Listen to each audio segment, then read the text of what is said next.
Welcome everyone. Thank you all for taking time out of your busy schedule to join us today online. This is a 1 hour and 20 minutes event, and this is about the role of art in a time of war. We are happy to welcome our guest speakers, and now it's just one guest speaker. Thank you, Victor, and all those joining us as audience members. Please feel free to participate and write down your comment, questions in a chat, or write down it for yourself. Just make some notes, and maybe like we for sure will have half an hour kind of like informal question and answer session at the end of the meeting. So we will have a chance to um, share your thoughts. You will have a chance to share your thoughts, to ask questions. Maybe our guests will ask some questions, and we every type of communication is very welcome. So let me introduce you myself. My name is Mariia Bakalo. I'm a first year MFA student of the dance department here in the University of California Riverside in the US. Also, I am initially, foundationally, I am a Ukrainian dancer and choreographer and educator. And I'm very pleased to welcome Mariia Kardash, who will join me as a co-host of this meeting. Hi, Mariia. Yeah. Hi, Mariia. Hello, everyone. I'm Mariia Kardash. I'm Ukrainian performer and dance researcher, dance anthropologist to be precise. I'm alumni of Choreomundus program, and my colleague Jorge Poveda is here today, present at this conversation too, and he's Maria's colleague right now, so everything is connected in the dance world. Me and Mariia meet many years ago in 2015 on a performative project actually dedicated to processing the war experiences in performance. And then our path parted in different ways, but eventually it crossed again because we are interested in the same thing. And today we organizing the talk about this thing, about the role of dance now during the war in Ukraine. And I think on this note, we can start. Yeah, let's probably introduce our guest, Victor Ruban. Hi, Victor. Hello, happy to join Victor, you. Victor, Greetings from Lviv. Yeah, oh, from I Lviv, see. wonderful. That's my lovely city. Yeah, Victor Ruban is a choreographer, researcher, curator, performer, educator, independent, culture diplomat, and culture activist, initiator and ambassador of Ukrainian Emergency Performing Arts Fund initiative. I'm pretty sure we would be very interested to hear some more about that initiative. And also Victor is a representative of Ukraine in European Culture Parliament. Yeah. So let us begin. Yeah. So war and terror and genocide of Russia and Ukraine is a common challenge for all of us as a global community. So first of all, let us express gratitude for support and solidarity with Ukraine to our international colleagues, performers, all of those who love performing arts and who practice performing arts, scholars, friends, everyone who joined us today, who supports us and keeps the track on Ukrainian resistance and our collective dance of freedom. In particular, we are grateful to the dance department at UCR for making it possible for us to open this conversation today with Ukrainian artists and educators. So in these turbulent times of unchosen, unprovoked war, as Ukrainians, we deal with this turbulent time on different level with the as a dancer and choreographer who is a part of Ukrainian art community. I know well that some of us defend our lands as servicemen in the Ukrainian defense forces. Some, and I believe that majority of dancers whom I know volunteer as humanitarian medical aid providers. Some artists are deeply invested in resistance to Russian culture propaganda and to advocacy of Ukrainian subjectivity in cultural and art field. Also, there are those who keep going with art making. They perform, they speak out in a creative form. So in general, there are many ways artists can respond to reality which is unfolding in front of us right now. Which way did you choose, Victor? Can you share with us, please?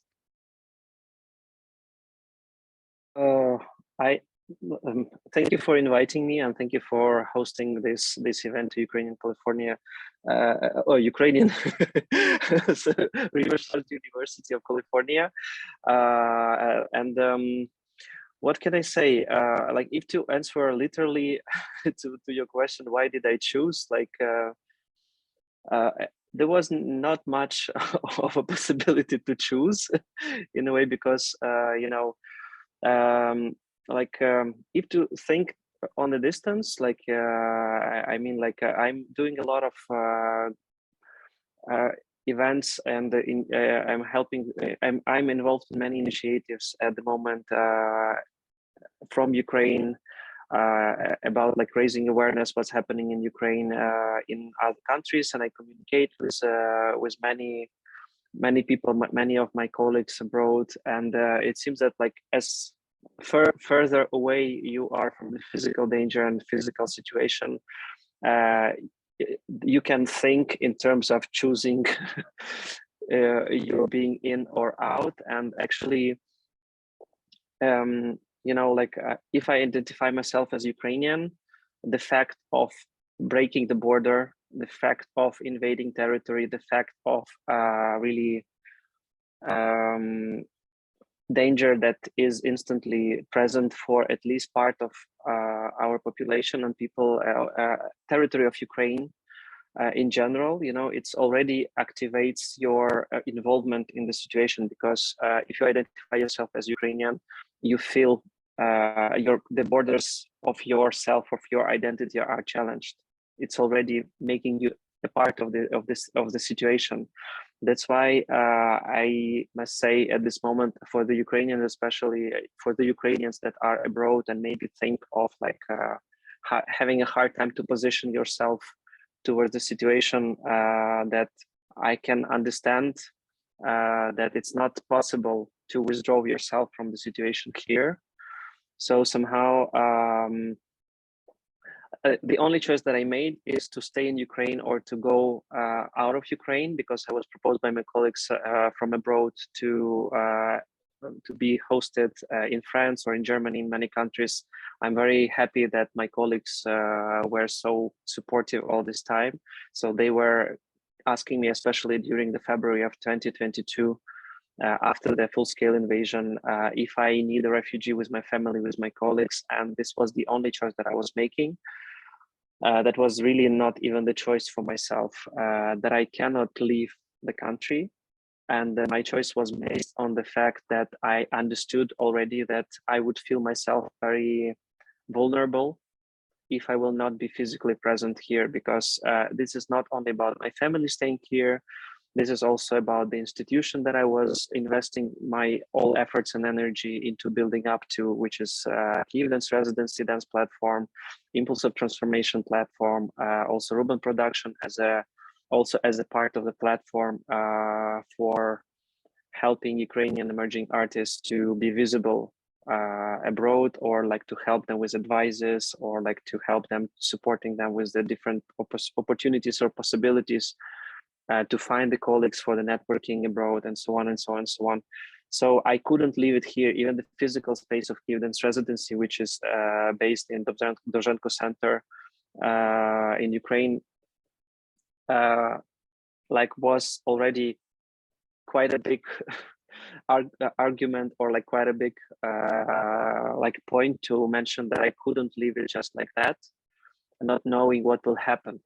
At that moment, Kyiv was encircled, and spending even this month and a half of March and April before like really deliberating territories around, like really going through all the horrors of Bucha and Irpin and Borodyanka and Hostomel that was happening with my friends or my colleagues, or like instantly monitoring, made me feeling even more and more sure that really I am on the place where I can go and check the space, where I can go and see my colleagues, or like give support, or like really call somebody and we can go together with the car to help to evacuate, or like just to help to deal with the situation of like damaged building, to kind of deal with the consequences and like help to kind of make it not renovate it. Of course, it's not possible, but at least to do something. So this was the only choice that I made, to stay in Ukraine. And even when Kiev was liberated from encirclement, like I decided during this period of time that I want to continue working in Ukraine, staying in Ukraine, not only helping with the culture diplomacy and raising awareness, but also with fundraising initiatives and really relying on the help of my colleagues abroad that wanted to support also financially. That's how we established with my colleagues here in Ukraine, the Ukrainian Emergency Performing Arts Fund, that became a platform that we wanted to do the fundraising, like a fundraising platform and funding body for the independent scene of performing arts, which means dance and theater both. And actually, independent scene of dance and theater is so precarious in Ukraine, even before the invasion, that like it was already hard to have a living, especially after COVID 2 years and instant displacement of people and like quite challenging conditions socially and economically. That when full-scale invasion happened, it was not possible at all to make money, like to do their side job or like to give dance classes. So people were really left on their own, and also funding for Ukrainian Culture Fund was stopped, and it was really hard. And knowing myself how hard it's to survive already, to make living, choosing to be independent artist in dance, we managed to fundraise almost 140,000 euros that we give away to over 300 artists of dance and theater staying in Ukraine. And it was the principal position for us to be focused on the dance and theater artists staying in Ukraine, because for the refugee artists or artists in exile leaving the country, there were more opportunities with the residency programs or findings or like some funds given by the different countries, but it was not the case for the people that decided to stay in Ukraine. And as Mariia said, that's true. Like that, the most part of the people of the artists that stayed in Ukraine either went to the front line or were in the rear, working with the volunteering, becoming the working on logistics, on fundraising, or fixing, working with the international press, going to the really dangerous zones with them, knowing the language if they know the language. So people were really choosing all possible activities to really help with the resistance and help with the with like help the country to keep their borders, to recover, to push out, to make visibility, to make visible, to voice out, to find the means to support and encourage other people around, and so on, to help military people also to be more friendly with their body. And I hope that I will have a place also to speak about the somatic practices that we are sharing with the different groups of people. Yeah. I think actually we can just switch now to like a more precise role of dance. So art in a time of war, but what is dance? What dance can do and cannot do in the time of war? If you can, I know that you implemented many projects with children affected by war, displaced children from occupied territories. I know that you also worked with veterans. Can you just please share with us about the role of dance and what dance can do in a time of war? I would just say before answering that I'm happy to see Benno with us and also Katya Koltsova with us, because they were pretty much involved already with the different projects happening in Ukraine, relying on the power of dance, working with different social groups and on different levels. Partly Katya Koltsova was actually working with the trauma recovery for some years from what I know. Actually, dance can do a lot. And just before getting into this Zoom call, joining you, we had a presentation in Lviv of our new initiative, which is called Art Therapy Force, where I am the program director of the different activities, which are retreat camps, which are also intensives for the first psychological health, also the certification program for the therapeutes, not only art therapeutes, but therapeutes in multimodal approach, which means it's wider than using and implementing drawing or how you call прикладне мистецтво. Applicable? Crafts. Applicable arts and crafting. We are working with music therapy. We work also with the somatic practices and the somatic oriented approach. We work a lot with the dance movement therapy approach, relying really a lot on the Laban movement analysis system. And so in this certification program, it's for the people that will join us and our initiatives to enforce the potential of the people that are having enough of tools and skills to also form other people, because now we need to really work on the recovery, not only working with the trauma at the moment. We are implementing a lot of things of dance into that. And if to be very precise, for example, if to speak about our training program for the instructors of the first psychological aid that we are implementing with the military people from territory defense and also armed forces of Ukraine, coming from the front line to the rear for the how you call this, for the shift, and then to recover to come back. So we developed with Rodion Grigoryan, Lyudamova, and our colleagues. We developed like the intensive program for forming instructors. So the military people having the tools, knowing how to deal with the panic attacks, how to deal with the preventing the suicidal behavior, how to prepare to the critical stress situations, like to the fight or like the very heavy situation, and also how to recover from it. As well, how to prevent PTSD, and also how to identify this when it appears and develops. Also, what to do with the hormonal stress, and like also how to build up more connection with the physicality. So we are sharing those tools with the military people, and also we were first it was 5-day intensive, then it became a 3-day intensive, because we cannot afford to keep those people, a group of 45 or 50 people for 5 days. Sometimes they can only come for 3 days. So we implemented this program squeezed into 3 days, and in a way, like it was recognized by NATO and also certified and approved. So now we are also having support and the feedback that this program works not only with the standards for our military forces, but also the standards of NATO level. And this program is very much somatic oriented. This program is very much about embodiment and getting into connection with the body, and also understanding the physiology of stress, physiology of hormonal system, how it works, and how it works also with cognitive level.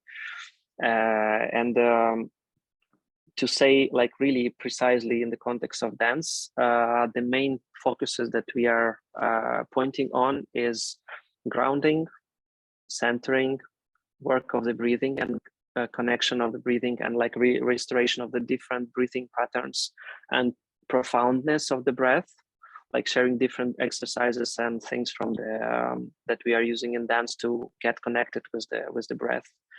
And also we are working with the attention work, and especially with the different kinds of attention that we have, like different kinds of attention.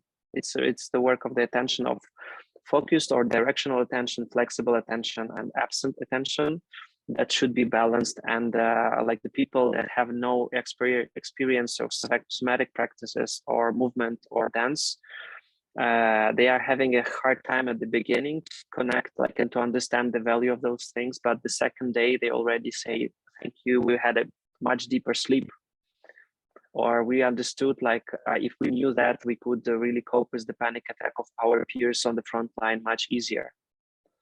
So we are giving different, very, very practical, implementable tools to them, so they can come back to the front line and also share those tools with the others. And why we are very much focused on dance and the movement and the physicality and some embodiment. Because sometimes on the front line or in critical situation after bombing, if you're like really get into the situation that you cannot go out, and or like you are surrounded with the people and somebody is having a panic attack or like really critical moment, sometimes you don't have I don't know, something to draw on, or like the photo to make a photo or to make a collage. So like you don't have sometimes mean for creativity or things to use the applicable art in the critical situation. But what we always have everywhere is our body and our physicality. Like it's not about the I have it, like I own it, but like it's always with us. So somehow the resources that our physicality is providing us is always with us as well. So in any situation, we can really get back to the breathing. We can get back to the grounding. We can feel our center. We can feel support.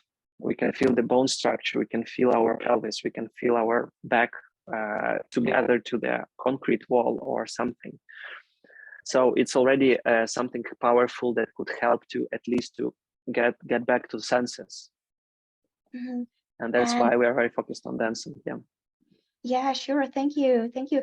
To be honest, I wouldn't even realize that this powerful tool is already there with us, and we just have to master it in order to apply it for coping with stress, coping with this very like stressful time. Yeah, but you as an artist, yeah, let's maybe switch to your, because I know that you are not only choreographer and social cultural worker, you are also an artist. And I would like to bring a quote. So considering the role of art in the time of war, a Ukrainian writer, Alexander Mehed, said, art has an everyday duty to document, to be a chronicle, to capture and record every step, every act of Russian aggression. End of quote. This approach to art in the time of digital device-driven reality that we have now is kind of like a little bit unexpected for me. I have to be honest. So art is an archive. Can you share your thoughts as you are as an artist in the time of war? Yes, surely. And just to say that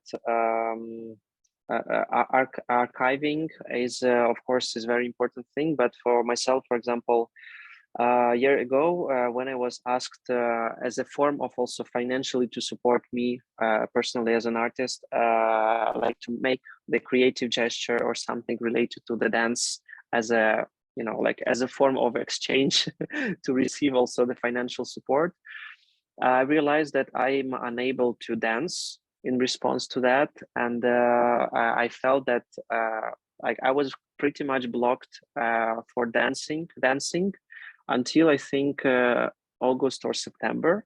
So it took me a while, like half a year, to understand that actually I was feeling that what kind of movement, what kind of body language, what kind of movement vocabulary could speak about the things that I feel, that I really express, and like that I live through.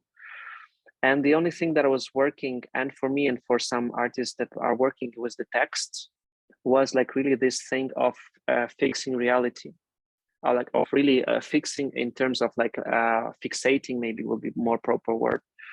And it's very close to the documenting, but I think it's not only documenting, it's a bit wider. It's like part of processing.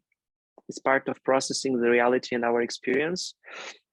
And in that regard, like the only form of art that I could implement my movement and really to do the creativity and creative work and artistic work was work with the theater, especially for the others, like when I'm not the driving force, but it's the other artists that have an idea, and I think how I can work with the actors and with other performers to develop the language, or like to develop something that would help to support this artistic intention. So this was the only thing. And another thing that started a year ago in one of the roundtables and Zooms with the Dance Base Scotland in Edinburgh, answering the question, how do I dance in the war zone?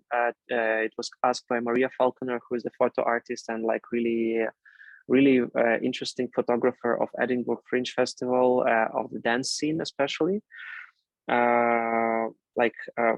I just responded to this question as I felt that there is no possible way to dance, but like the only way for me to survive the whole flow of unexpected events is to consider everything that goes towards me as a dance partner and to dance with. So this was my answer a year ago, and now at this moment, Mariia Falconer with Paul Hill with her peer and husband photographer there in Lviv. We are shooting the first part of the different feedbacks to this question of different artists, dance artists in Lviv, and on Sunday we will go to Kiev, and we are developing the photo video exhibition with the dance movement, with the gestures, with the physicality, with different contexts and stories of like 9 dance artists staying in Ukraine or working or now being in Ukraine. And why I'm saying this broadly, this example, that now discussing what we are shooting and what we are presenting to the camera, we realize that it's very retrospective. And especially retrospective, each of the proposals that we have is very much related to the retrospective approach to what each of us lived through this year. And it's getting closer to the archiving, but again, I think that the more proper word would be processing. And why the dance is so important for that, and why we are also discovering different levels and layers of this approach, and embracing the dance as a media, as a practice, as a range of practices, as important part of this processing process, because movement and dance is very fragile, because it's not relying on the text and like really super defined concept. Of course, it would be part of, and intellectualization and reflecting on the dance and movement is really important part of the contemporary dance and like modern dance and dance development and development of choreography. But at the same time, when we enter the realm of dance, and the realm of dance with which we communicate with the audience is something that we cannot say with the words. And from that sense, it's also something that we can meet as a dance artist within our body and our physicality, something that is beyond words, but that is very clear and very precise. It's not only about emotions, it's not about only mental constructions, it's not only about patterns, it's not only about discourses. It's something that all of that is growing from. And the dance as a media, as an art practice, is very profound way of working artistically, not only to understand within your body, but also to propose something to the audience or the spectator within the real-time situation, or within video, or within exhibition, to meet this realm, to really connect or to feel the feedback of this reality that is beyond the words, that has semantics, that has the cognition, that has understanding, that has a lot of layers and layers and layers of meaning that you can really read, you can really connect to, but that you are able to meet, really to connect to with the complexity as it has, like with the full complexity of it. So maybe it's too wide. I don't know, like. Thank you, Victor. Thank you. Actually, speaking about other contexts, other semantics, recently I was struck by one of the articles I encountered. So it was about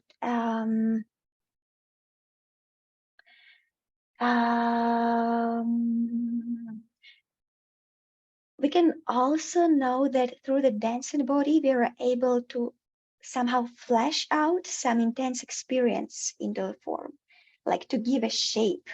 So this amalgam of different feelings, different like lots of processes that are happening with us, and now they're there underneath, under the surface, and through movement, through the form, physical form, we are able to flesh it out, like to shape it. So, and this is something intimately connecting to the idea that art can help our grief to morph into something else, which can trace the way to another stage of like this collective processing. Otherwise, the tragedy stays amorphous and stagnant there in a collective.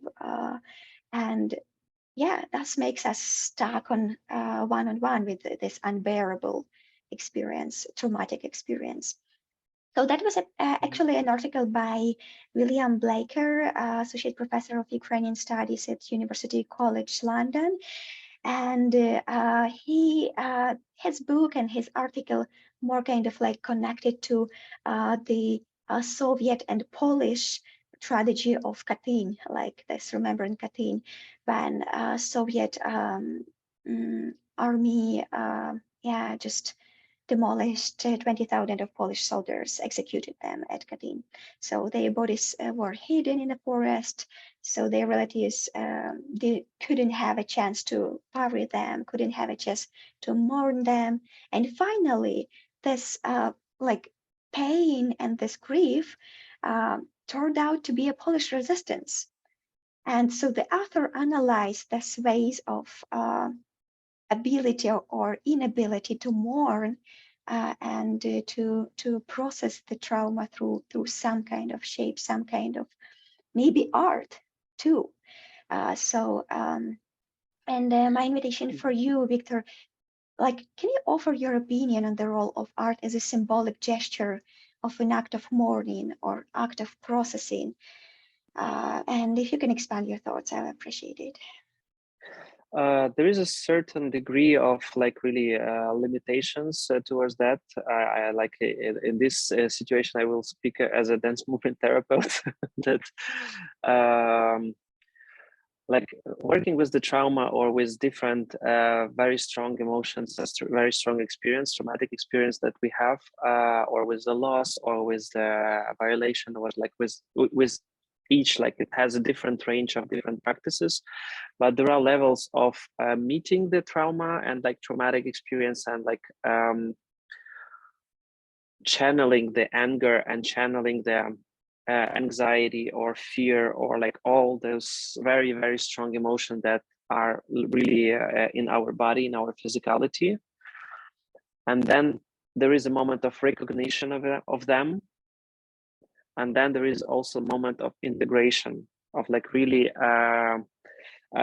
understanding, relating to it, and then integrating this experience of, your transformation when this experience can be let go or given away or understood, getting aware and recognized as a moment that you can really build up going further, and this moment of integration of like really moving further is very much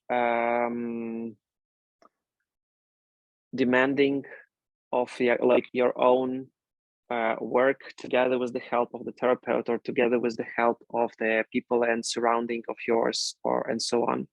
And somehow the practices that are based on channeling and like really releasing yourself and in ecstatically or like through the very high emotions, but not integrating this experience into your system of awareness and understanding, into your cognitive sphere.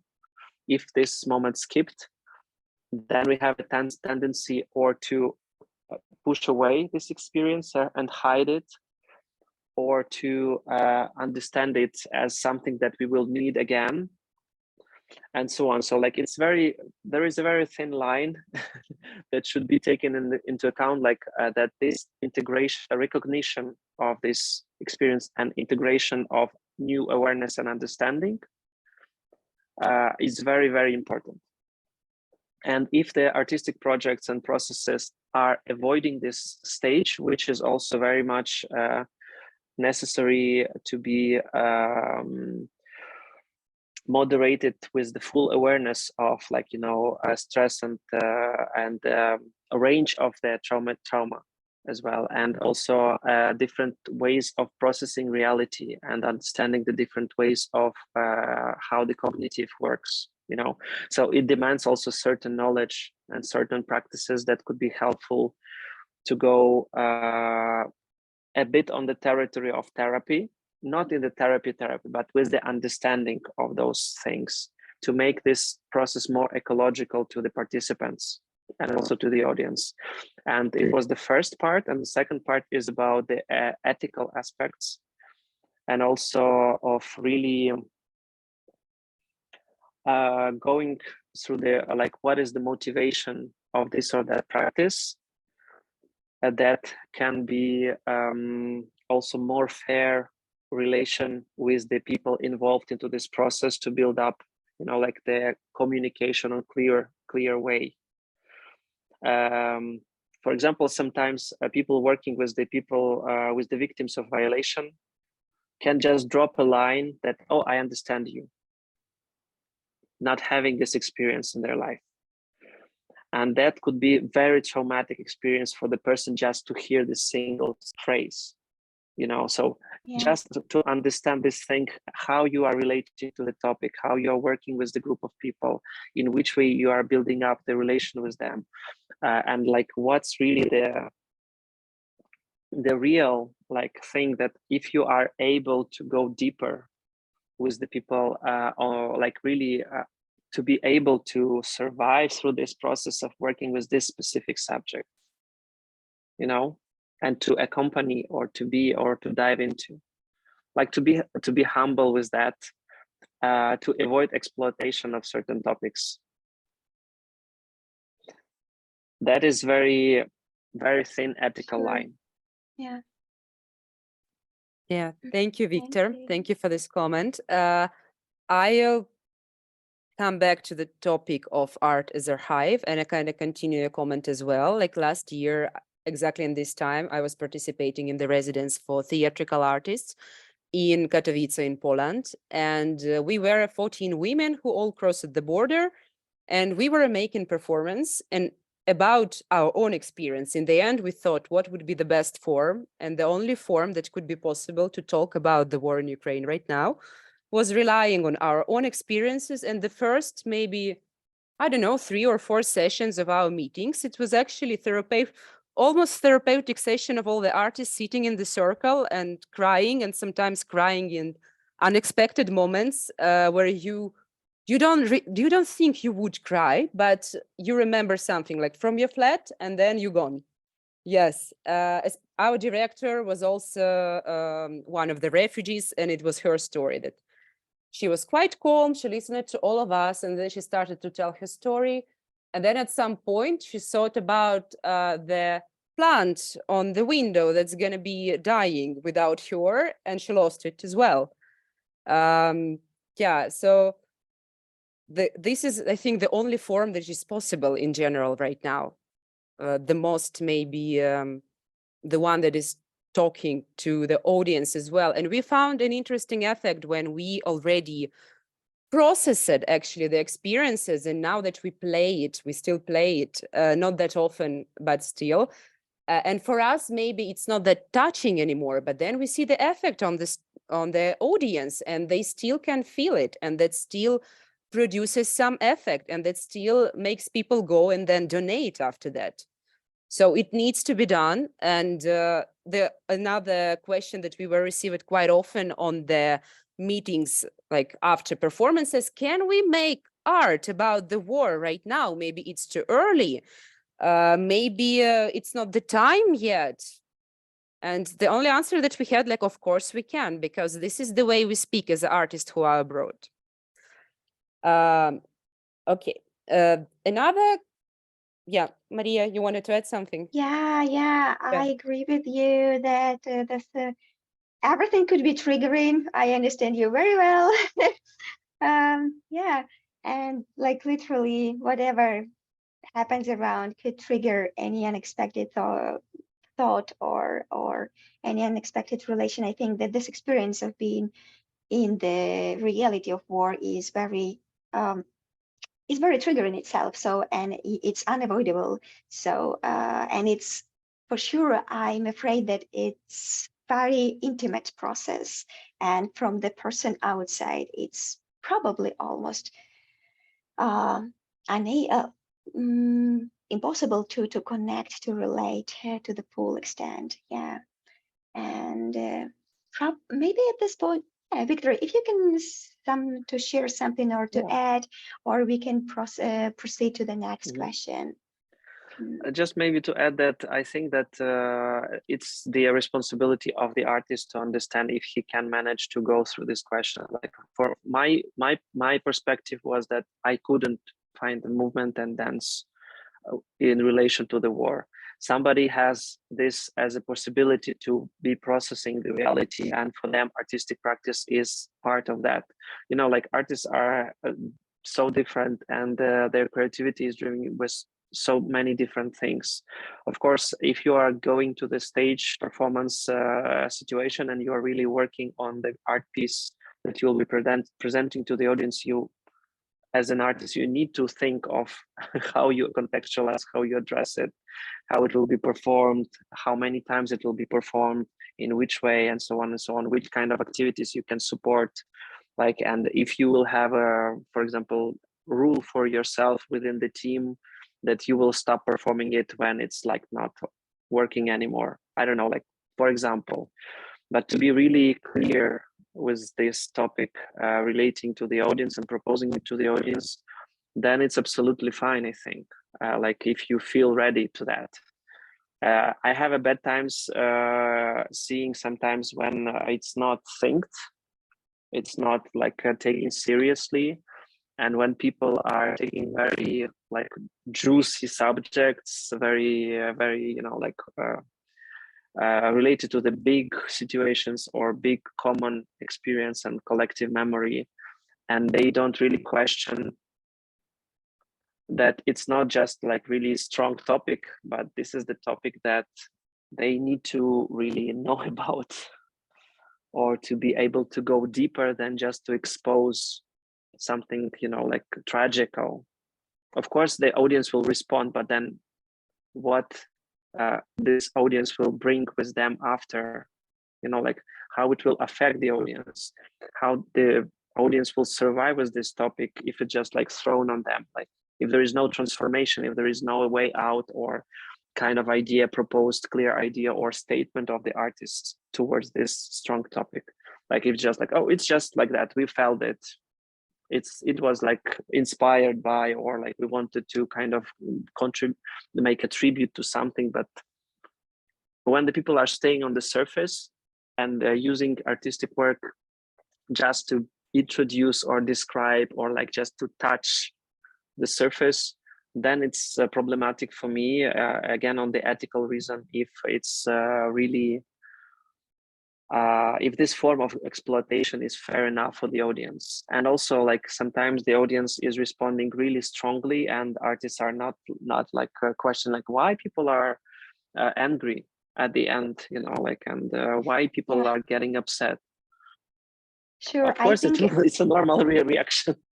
I think it's a big question for all of us, how to convert, how to transform this affect that could be caused by some art or some conversation into effective action that will actually somehow, because otherwise it will be just this disappointment and sense of helplessness if it's not converted into any actions, any thoughts. However, I don't know, but I really appreciate during the first couple of weeks one of my teachers, dance teachers and choreographers from Belgium, Billy Hanna, she just wrote me some words that really was striking for me. So she wrote that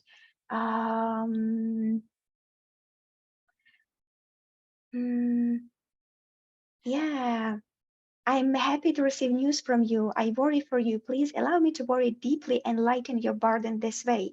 So this is my suggestion, to think maybe even just thinking, even just sharing in your thoughts this tragedy that we are coming through.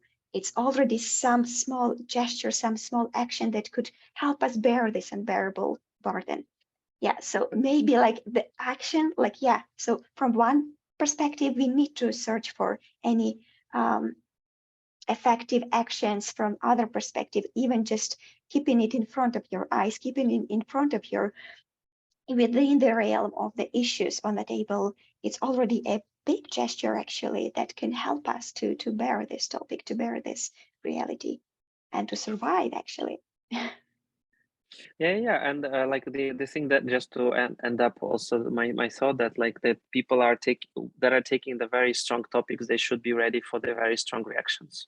It's that, just like, let's put it like that. And also about like this admitting, I think that many of my friends at certain moments stopped writing me, like my friends, colleagues stopped writing me, because after a few months they were writing that, sorry for not writing you, but I was puzzled, like if I can write anything, because I don't know what to write to you, how to support you. And just to address Yeah, this and also. it's one part of the truth. Another part of the truth that, like, if you maybe noticed, I don't know, but recently it comes to my like in front of my eyes. There's often, more often and often, the fact that content, for example, in social media, content that comes from Ukraine, some videos, photos, some texts are marked as sensitive content. So it's like something that for this audience from the normal, not war reality, kind of like to be protected from being triggered to being like, so it's another part of the truth, I think. So this but yeah, like deliberate action of self-protection from the topic of Ukraine. Yeah, so it's something yeah, else that we can observe here now. yeah, but we cannot expect a reaction, or like to act or react in certain way from the people that have their own reality and their own experience. But just I wanted to say that even staying connected and staying in touch and checking out, it's really already strong support that we Yeah, feel sure. for the people staying in Ukraine. And also there is another side, is that of course we are organically closing our eyes and our minds from something that is very hard and very charged, because we don't want to be traumatized, and it's normal protection of our brain. But at the same time, the situation in Ukraine is not only in Ukraine, and it's affecting the whole, like, Yeah, actually it's global economic, yeah, and many not layers, not social, only cultural, economical, yeah. historical. And Yeah, it's a new fabric of social and historical reality we are bathing now, I think. yeah, but I don't want to put it in the exploitive way of fabric, or like this kind of constructs that are appropriating the situation in Ukraine. I would just say that the situation in Ukraine is unfolding the problems and dark zones that are not thought through or not worked well globally for the last century. Let's really say it loud like that. For the last century, many things were not processed properly. Many things were done in messy ways on the political level, on the cultural level, on artistic level, on philosophical, anthropological level, and so on and so on and so on. And what's happening in Ukraine now is really possibility, because of our resistance that we have in Ukraine, that we are paying the price with our own, we are not paying the price. We are like, but literally this process is really much related with the death and the injury, and that we accumulate and keep on accumulating in Ukraine. But this helps also to the people and the artists and thinkers to see and to identify and to understand what's wrong. with their own context.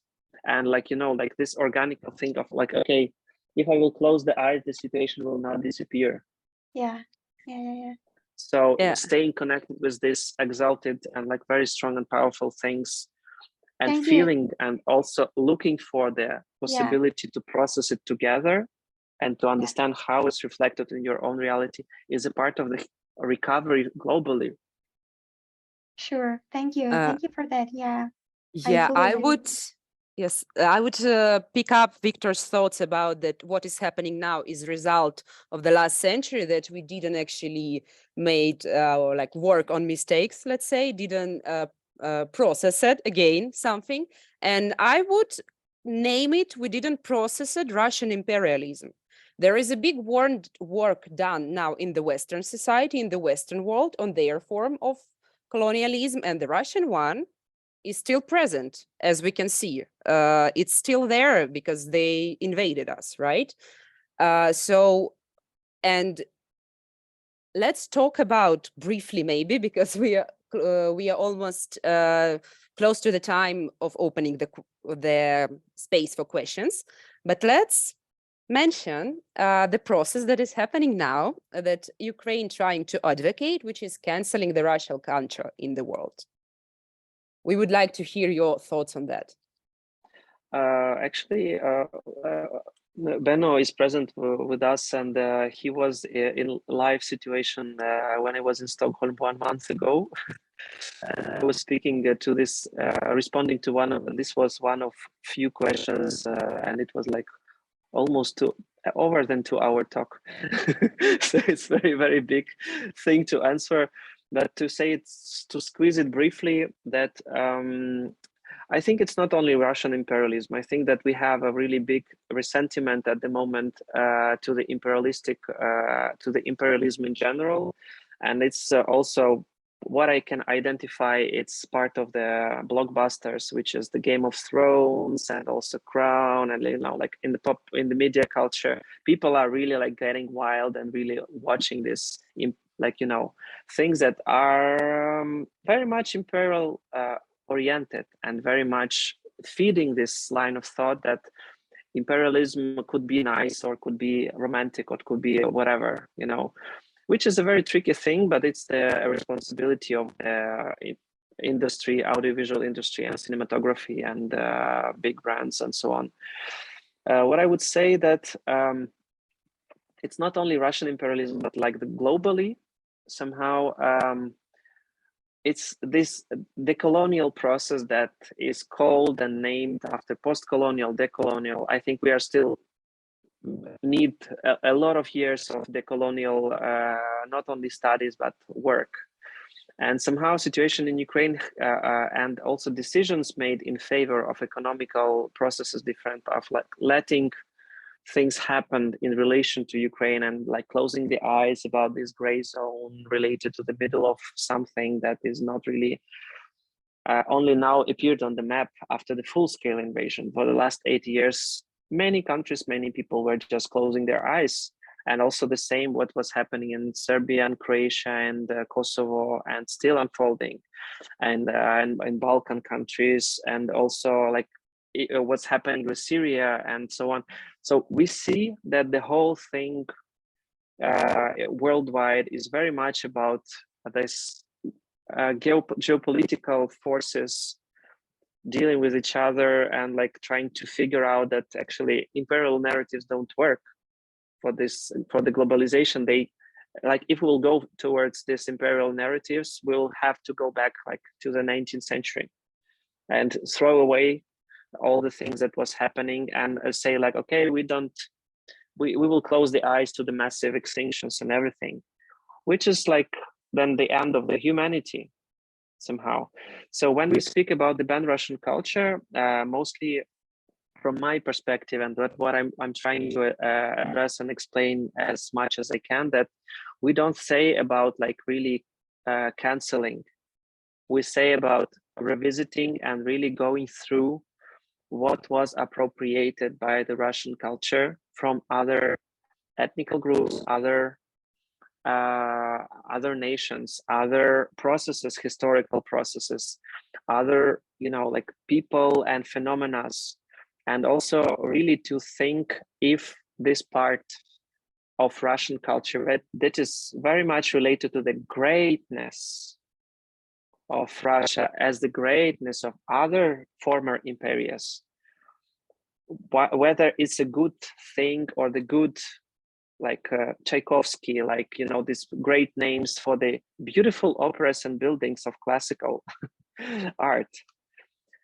Do we really need to be feeding exactly this kind of art to really invest into the development of the audience, and also for the audience, especially in the time-based art, to be really, I don't know, like eating it up like fully, with like really having this resentment to the imperial and giving a credit to it, and also saying like, but how can we survive without this great literature? So one thing is really rethinking how much of the imperial narratives we need in the things coming from with the Russian culture and with the Russian, especially classical culture and the heritage. Another is revisiting in terms like how it comes, where it comes from, and maybe it should be called respectfully to the other nations that were dominated by Russia. The same as also for the other empires, maybe. And then it's also about thinking how Russia and Soviet Russia, because now it's really going back to the Soviet, and not only going back, it still continues there. It's pushing the world to go back to the Soviet structures. That actually contemporary Russian culture is very much used and instrumentalized by former KGB, FSB, very much related to the very tricky things about affecting the culture policies and other contexts and political games all over the world. And like really thinking of to what and to whom you are giving the platform, especially if they are calling themselves, even in this situation, Russian artists, and identifying themselves, or being a part of the higher positions of the different Russian cultural institutions. Like, maybe it makes sense to check through the standpoints of those people, the values that they were, not in the way of censorship, but in a way of understanding how it will affect your own cultures. And that's the points of really being more precarious to the culture environment of your own country in relation to the corrupting strategies and ways of using culture and instrumentalizing the culture with the means of the wars and corruption and so on and so on and so on, and promoting very specific certain narratives that could be completely not friendly to to your environments. That's the thing that I'm addressing, that like to show those back layers of the culture that is related to the Russian heritage and Russia as a state as well. Okay, thank you, Victor. Thank you for the such a wide comment. It's like it can be used for us with me and Mariia as a tool when we would like to advocate our thoughts, and for our audience as well, if they would like to advocate this thought, why it's like that, and like that it's not because we are just like blinded with hate, but there are arguments. Okay, so I think this is the time for us to open the discussion. That would be around 20-30 minutes. So you can share your questions in the comments, or you can raise your hand with the emoji, and there will be like a line from hands. But as far as I know, Victor has a question for the audience too. Is it correct? Or not? Oh my gosh, I forgot about it. My question was in general is that like it's related to the how do you see the situation in Ukraine, and like what triggers you the most in relation to that? Like, how do you feel important is what's happening in Ukraine in relation to your own background, your own context where you are in and where you work and so on. Like what's your relation? Like what's your position towards the situation? Yeah, thank you. So please share your thoughts. We would be very interested to hear that or to read that if you share the comment. The floor is yours.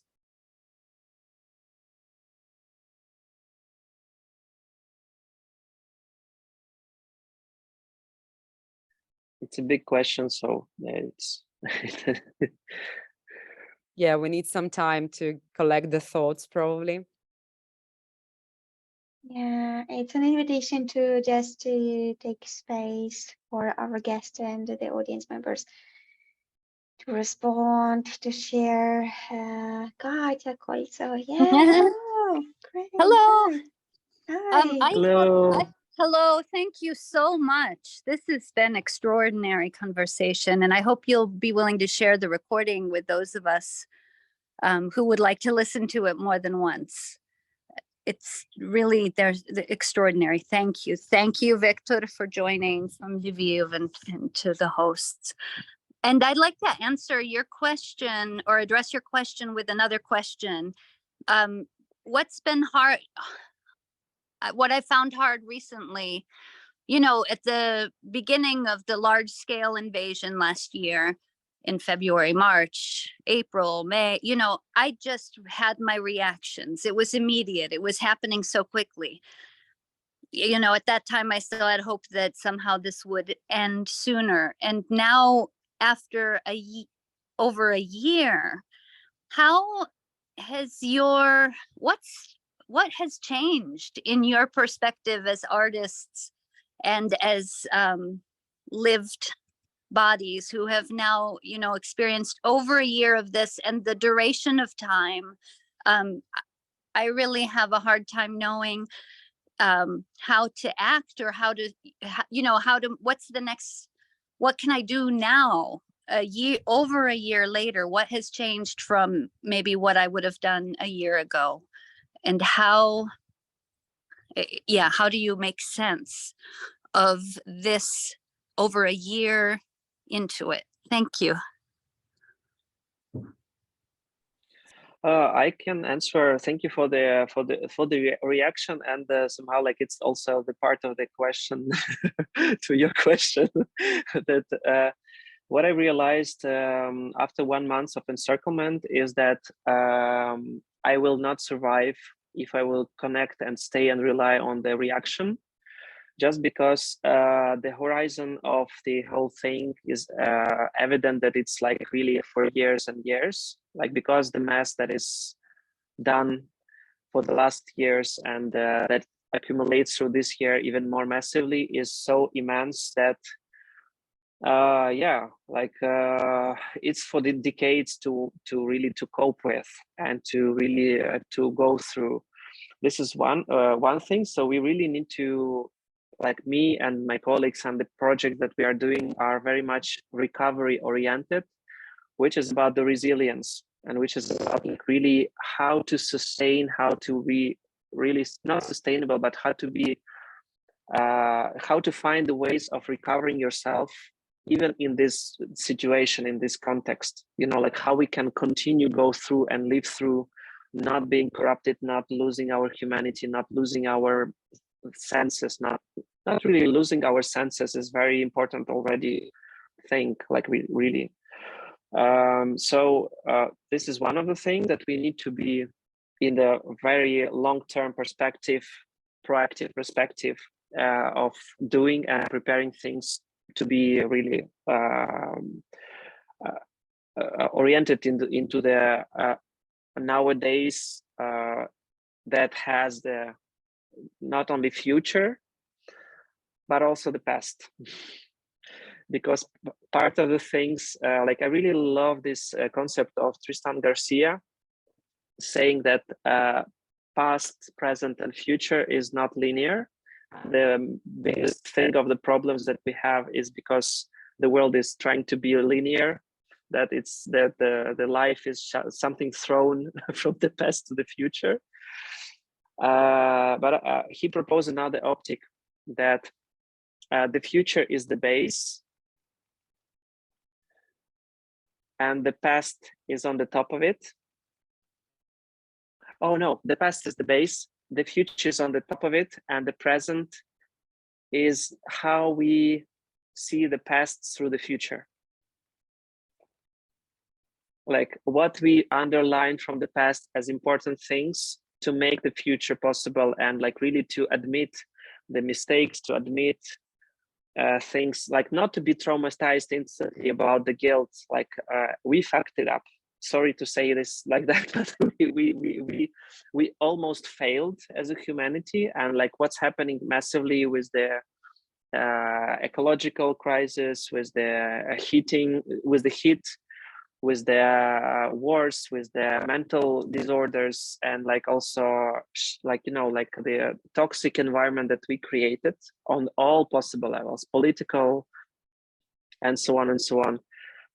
We already are there, but if we want to go through it, we need to understand which part of our past we need to acknowledge and to work on to really not let it happen.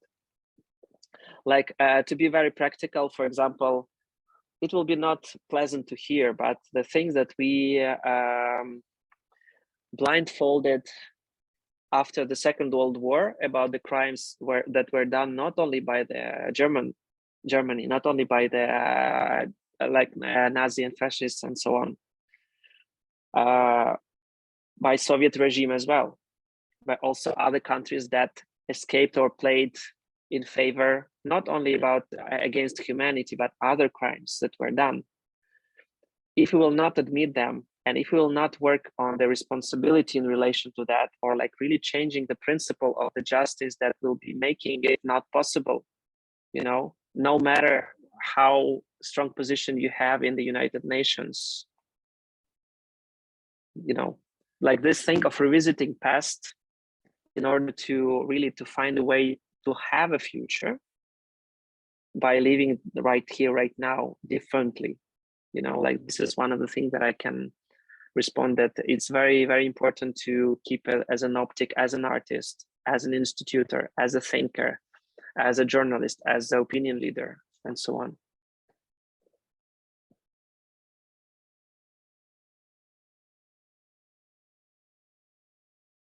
Thank you, Victor. Thank you for the comment. So basically, the answer is working with the memory, with the collective memory as well, right?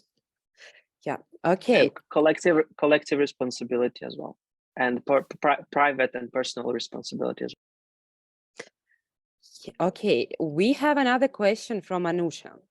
Anusha, welcome. Hi. Thank you so much. Thank you for organizing this, Mariia, and thank you for the participants for being here and sharing this. And it's been really moving. I've been taking like copious notes and you know, this idea of what kind of movement could express the feeling of war, considering everything as a dance partner, dance as a way to process, art that can give shape to our grief, converting affect into effective action, dance as something beyond words. It's, you know, there's so many gems that you've offered to us. And I was especially moved to hear about the way in which dancers are using somatic practices to help soldiers on the front line, and PTSD and stress and all of that. So I'm incredibly moved, and I'm incredibly appreciative of your time to be here and everything that you've done for the past year.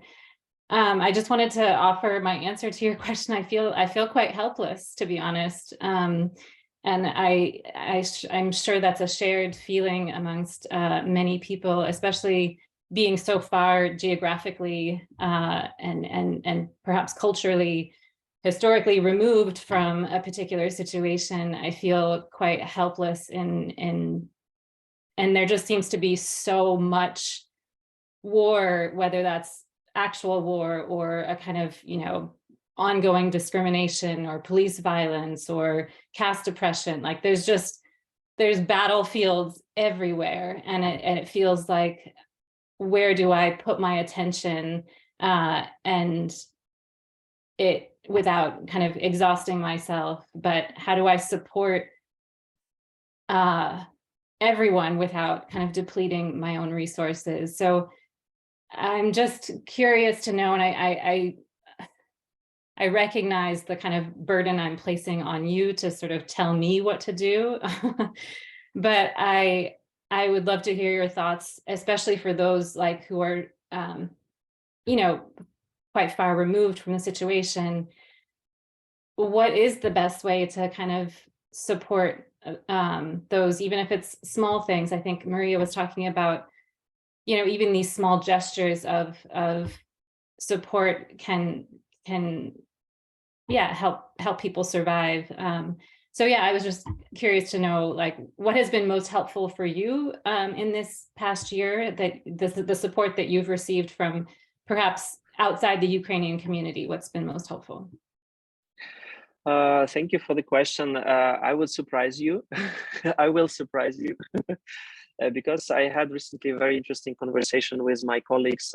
Now I'm in Lviv, but like I'm staying in Kiev. It's just I'm here for the project and like for different things doing artistically here. And I'm coming back and forth. But also I had a talk a few days ago with my colleague from Lutsk, which is also in the west of Ukraine.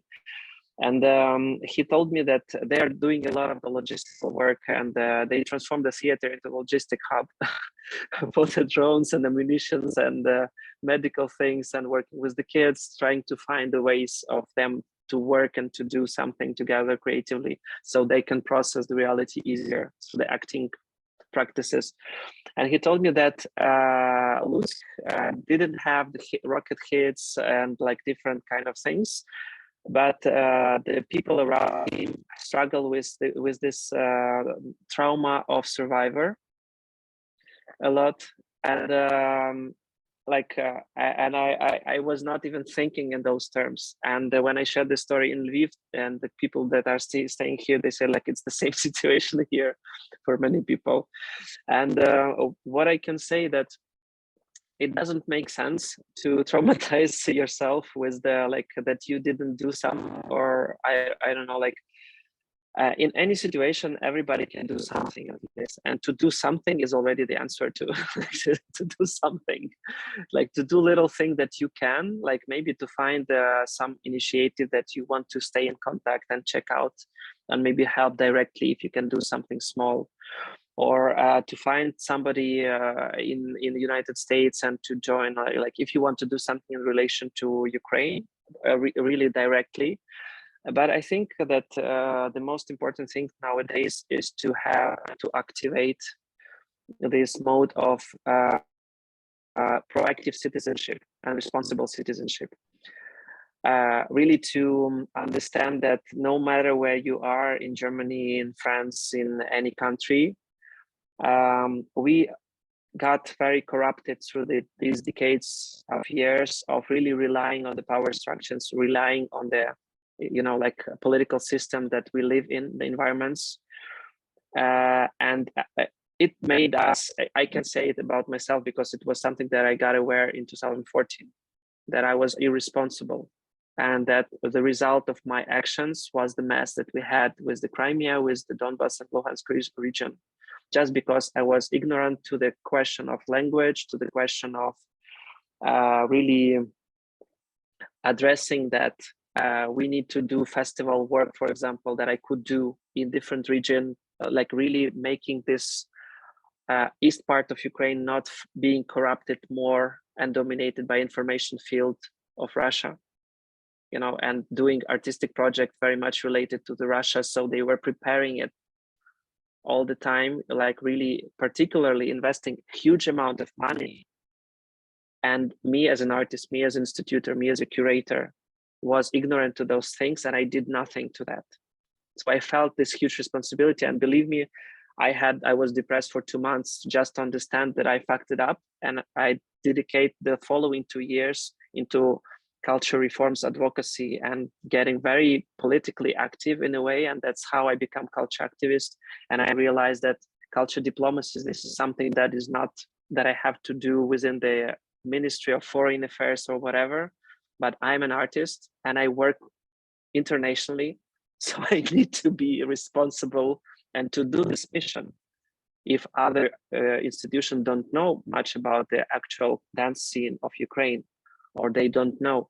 So everybody of us on our level, if we think in systematic way, in more, like more complex way, about what we can do, then the answers are appearing. Like, because we are so driven by the economical reasons and profession career at this time of age, that it's really corrupting our mind. But this is something like that will be a never-ending story, and it doesn't give us the fulfillment. We have the fulfillment if we see that we do something that is beyond us, that is touching more people. And this is also something that we really need to do wherever we are. Like, this is like what I think that you can do a lot. And that, I'm sure. Otherwise you wouldn't feel this reaction that, like you feel reckless or hopeless or like helpless. It means that it matters to you. So like then it means that you can do a lot. Thank you so much. Thank you so much for the answer. Do we have more questions? Like, it's your last chance to ask questions, because like we are wrapping up. It's already. Okay, 3, 2, 1. Okay. Okay, thank you, Victor, so much. You are doing today a work for 2 people because another speaker had some unexpected obstacles and couldn't join us. So let's But we hope she Yes. will join us next week next time. for Thursday. Yeah, Yulia Pivtarak. Yeah. Yeah. But- So yeah, go on. But I was helped. Like, I didn't feel that I was doing it alone. I mean, I thank you everyone for being involved and like really responding and also appearing with the videos, like, or like at least to see you. It was it was also very supporting, and thank you for the beautiful questions also and Thank responses. And Thank thanks. you. Yeah. Yeah, I'd like to And- thank you, Anusha, for making it possible for your support and for making possible this event. And yeah, in general, everybody who joined us and my cohorts, my friends, my colleagues, and Katja Koikso and Ben Novoran from Sweden. And yeah, everyone who is here today with us, thank you for keeping in mind and your mind, our resistance and the moment we are in now. And yeah, one small remark that all those who are engaged in this event, speakers and moderators, we confirmed our collective resolution to donate honorariums provided due to the kindest financial support of our dance department to the people of Ukraine. So yeah, just one small note. And we hope this conversation helps to elucidate some aspects of the role of art can play in a time of war. Yeah, thank you for staying with us, for your support and solidarity, and hope to meet you next week, 11 a.m. in California and 8 a.m. Central European Time, 8 p.m. Central European Time, 9 p.m. for Kyiv. And our guests are going to be Katya Chizaeva and Anton Ovchinnikov and Yulia Pivtarak, I hope. And Katya is with us also today. Yeah, thank you everyone, and like thank you for showing up and also sharing this time together. And in case you will have any ideas or questions, don't hesitate to write. You can find my contacts checking the website of Ukrainian Emergency Performing Arts Fund, which is urpaf.org.ua. And also, if you want directly also to support the Ukrainian dance community, we are fundraising now for continuing creative work for the groups of the artists to do their work. And there you can find my contacts, all of them, and don't hesitate to write on any messengers. And if you will have any initiatives or ideas about visibility of Ukrainian art in your contexts, also don't hesitate to write. I can share contacts, I can share like with the other artists and activists and programmers here in Ukraine, because Okay, we were behind the curtain for a while, but the things that are happening in Ukraine for the last especially decade are very vibrant and very dynamic. And I think that you would be surprised to discover, and also maybe to give opportunity for other people to discover. It will be very great help also to us. Thank you. Thank you, Victor, again. Amazing conversation. I made a lot of notes for me to reflect later, and I think everyone did. The site that Victor mentioned, I just sent it to the chat. So before we close the conversation, it's our chance to copy it and save it for later. And I think this is the end, and hope really to see you next week.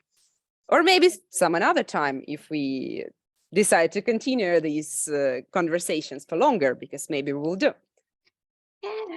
Thank you all. Bye. Thank you. Bye-bye.